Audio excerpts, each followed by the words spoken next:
Yeah, last game was it's tricky to have a guy getting in and out of the lineup and focusing on that. It's a little bit unnatural, for some of the other guys. But there's a reintegration piece to our whole group.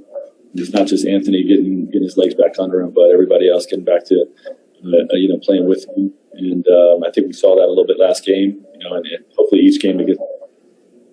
And then, Frank, you've had 12, 13 guys that have played minutes and played well at various points these last couple of weeks. Getting AD back, are there certain guys that you're going to try to work in every other game? How are you dealing with the back end of the roster of guys that are going to have their minutes cut some?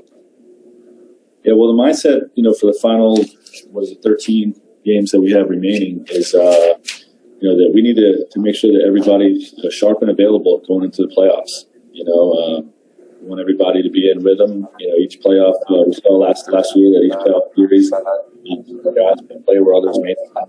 And make sure that everybody, to the best of our ability, is in rhythm and ready to contribute at playoff time.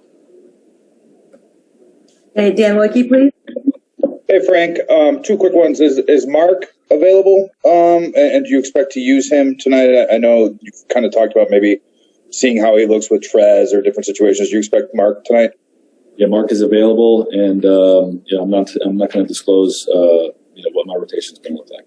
And then, secondly, guys have started talking a little bit about standings and about the playoffs. Obviously, as we're getting closer to this, how do you kind of view the specter of play-in tournament? Is it something like avoid at all costs situation? Is it is that the thing that matters? Is moving up the seedings what matters more? I guess kind of what's your approach here over this final push? Honestly, the standings don't really matter to us. We're trying to win as many games as we can while being responsible with our players and keep everybody sharp going into the playoffs. You win as many as you can, and the seeding just occurs naturally. The focus isn't on standings. The focus is on winning the next game. Okay, Dave McMenamin, please. Frank, you guys have been a sub-500 team for 9 weeks or so now because of injuries, obviously being the main factor there. But Dennis Schroeder the other night said, I put my money on us against anybody else. Anthony Davis did a sit-down with Rachel Nichols where he said, we're the team to beat. What have you guys been able to do to keep the belief factor high, even though the season hasn't unfolded the way, I guess you would have scripted it? Well, I don't think there's anything we really have to do. We have Anthony Davis and LeBron James and, great support role players around those guys, So we naturally have a belief in what we can do. We've actually played 500 basketball. We were 7-12 in the last 12 before these last 2 losses. So, we've been playing 500 basketball without Anthony and without LeBron. So you put those guys back in the mix. You feel great about what we can accomplish in the playoffs.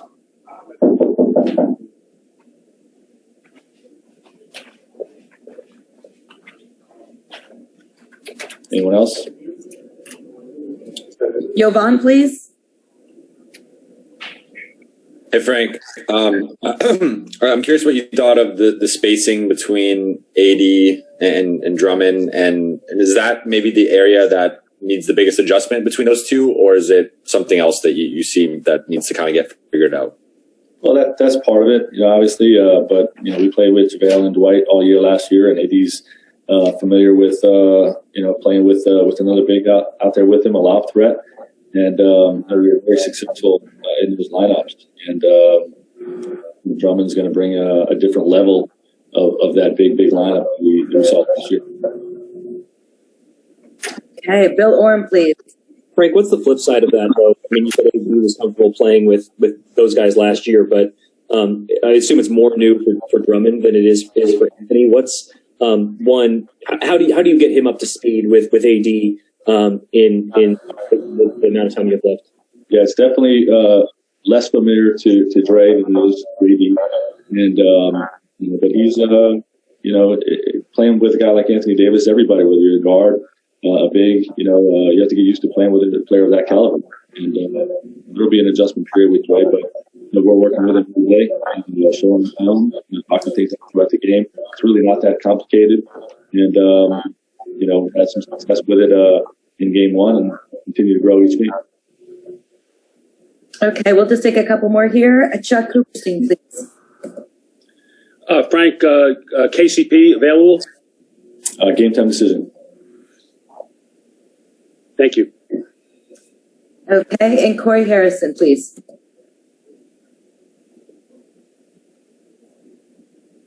Corey Harrison from the Out of Bounds Sports Podcast. How you doing, Coach? Good, Corey.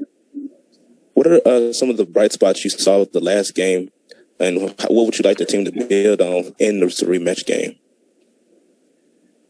Yeah, well, I think Kenny and KCP and Dennis, both had exceptional nights at the 1-2, and what they were able to do in this game.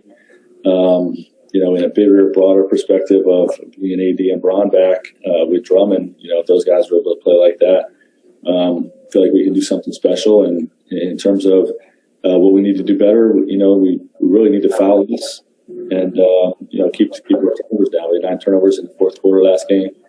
Got to play more efficient offensively. All right, thanks so much, Frank. Yeah, thanks, guys.